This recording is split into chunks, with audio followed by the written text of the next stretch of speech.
Hello, beautiful people. Welcome back to English Listen Easy. I am Emma.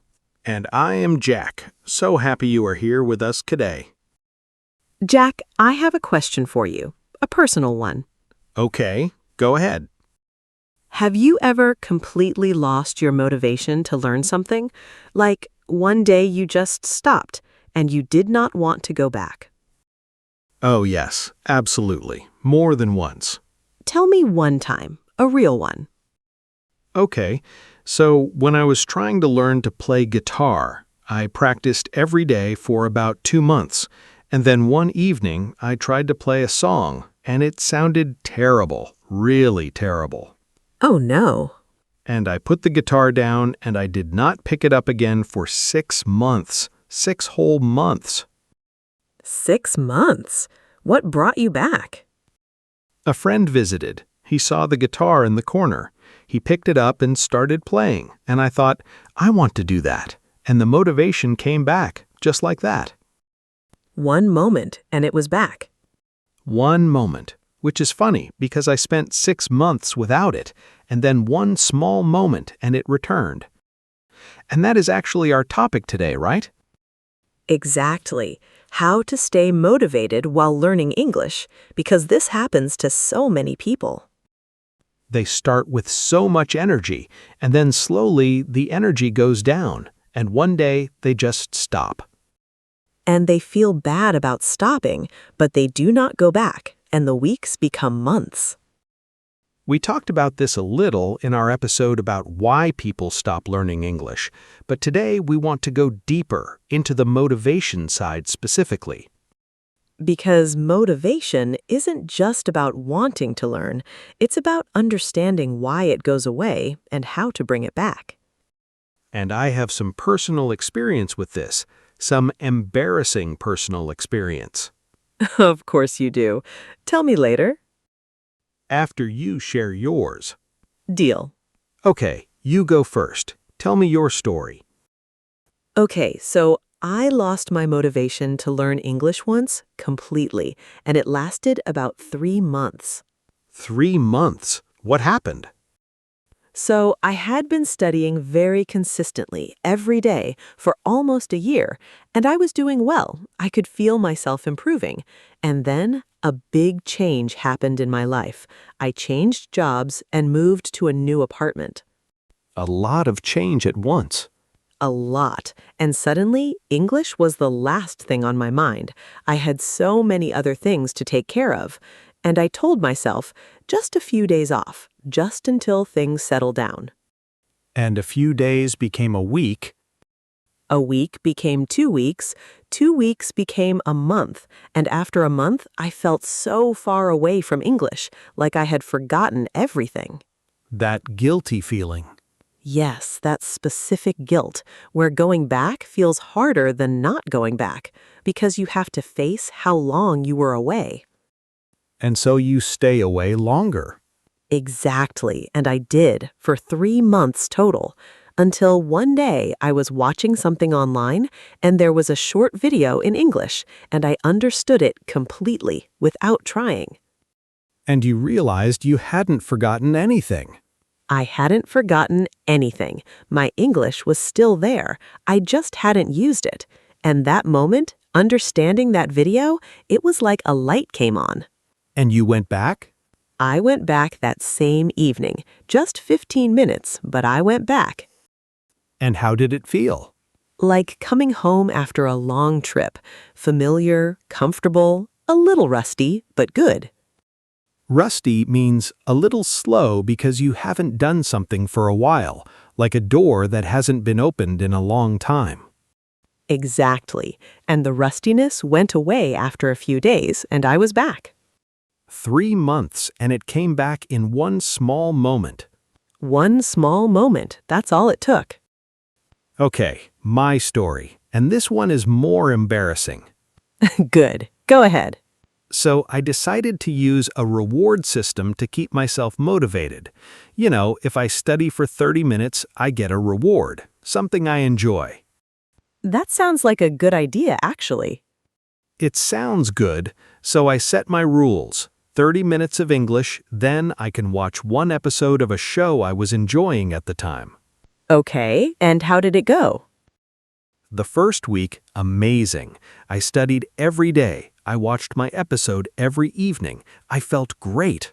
And then? And then I started adjusting the rules a little. Adjusting how?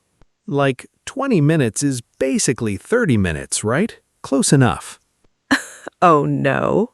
And then, well, I was really tired today, so maybe just 10 minutes, and that counts. Oh, Jack. And then I thought about English today, on the bus. That's basically studying. Thinking about English counts as studying? In my system, yes. I was very flexible with my own rules. So you were giving yourself the reward without doing the work. Every single evening, for 2 weeks, watching the show, studying basically nothing. That's a very creative motivation system. It didn't work at all. By the end of 2 weeks, I had watched the whole show and learned maybe 4 words. 4 words and a full season of television. A very enjoyable 2 weeks, not very educational. So what went wrong? The reward was too easy to get. I didn't have to earn it. I just gave it to myself. So the reward stopped feeling like a reward. It was just something I did every evening. Exactly. And the English part just quietly disappeared. So reward systems can work, but you have to actually stick to the rules. You have to actually earn the reward. Otherwise, it's just a show you watch after dinner. Which is fine, but not a study method.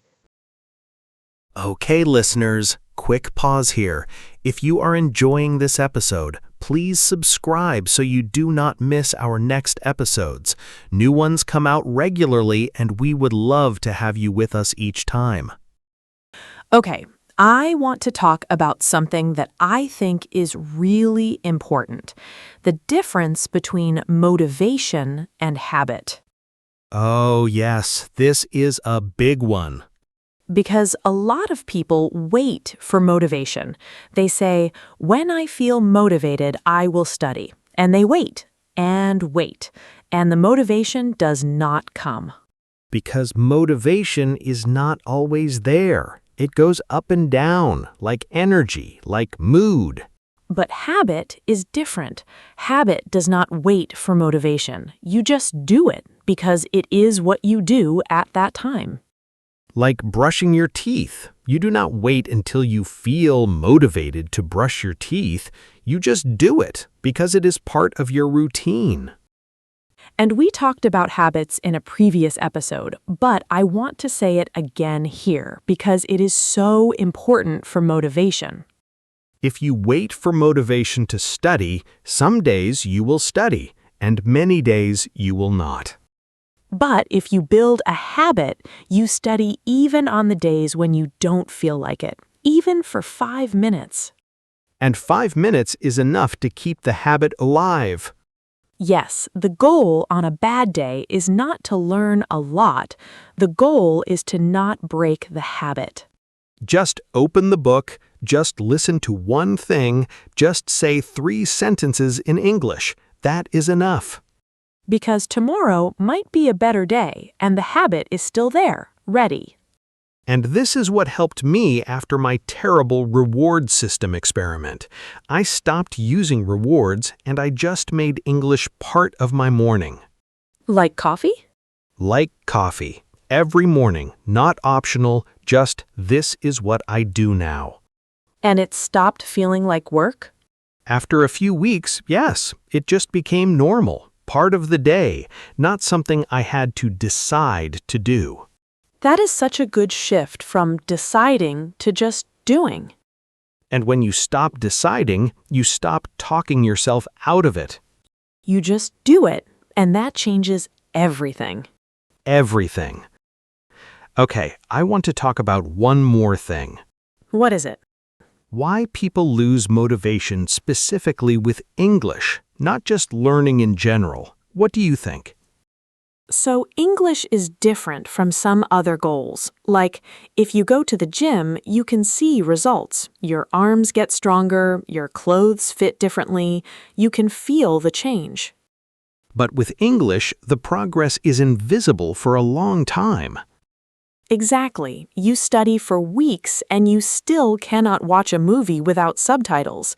You still freeze when you try to speak, and you think, why am I doing this? Is it even working? And the answer is yes, it is working, but slowly, in a way you cannot always see. And that invisibility is very hard for motivation, because motivation loves visible results. It needs to see progress to keep going. So one thing that really helps is to look back, not forward. Look back at where you were 6 months ago. And compare that to where you are now. Yes. Can you understand more than before? Do you know more words? Can you express yourself better, even a little? And almost always the answer is yes, but you don't notice it because you're always looking at how far you still have to go. Instead of how far you have already come, which is a much more motivating direction to look. Much more. And I do this sometimes. I listen to something I couldn't understand a year ago, and now I understand it easily. And that feeling, that is a real reward. That is the real reward, not the show after 30 minutes of study, but the moment you realize, I can do this now. And I couldn't do it before. That moment is worth more than any reward system. Okay, so let's bring this together. What are the main things that help with motivation? First, understand that motivation goes up and down. That's normal. You don't always have to feel motivated. You just have to keep going. Second, build a habit, small, daily, not optional, like brushing your teeth. Third, look back at your progress, not forward at how much is left. And fourth, find your personal reason, the real reason you want to learn English, not a general reason, your reason. Because on the hard days, the days when you don't want to study, that reason is what keeps you going. And we talked about this in our episode about why people learn English in the first place. Your reason is your fuel. Use it. Write it down if you need to. Put it somewhere you can see it. And on the days when motivation is low, read it and remember why you started. Because the reason doesn't go away, even when the motivation does. The reason is always there, waiting for you to come back to it. Okay, bonus tip. Jack, go ahead. Yes, so listeners, here's one simple thing. This week, write down one sentence, just one, the answer to this question. Why do I want to learn English? Your real answer, not the polite answer, the honest one. Maybe it's for a job, or to travel, or to understand your favorite show without subtitles, or to talk to someone you care about. Whatever it is, write it down and put it somewhere you'll see it, your phone, your mirror, your notebook. And on the days when you want to give up, read it and let it remind you why you started. That's all. One sentence, your reason, written down. Simple, but it works. And listeners, don't forget our word from today. Reward. Find your real reward, not a show after 30 minutes. The real reward, the moment you understand something you couldn't understand before. That feeling, that's what you're working toward. And it comes. It always comes. You just have to keep going long enough to feel it. And that feeling is worth everything. All right, one question before we go. What is your reason for learning English? The real one. Write it in the comments. We want to know. And if this episode helped you, please like it, share it, and subscribe. It really means a lot to us. Take care, everybody. See you in the next episode. Bye. Keep going. Your reason is bigger than your bad days.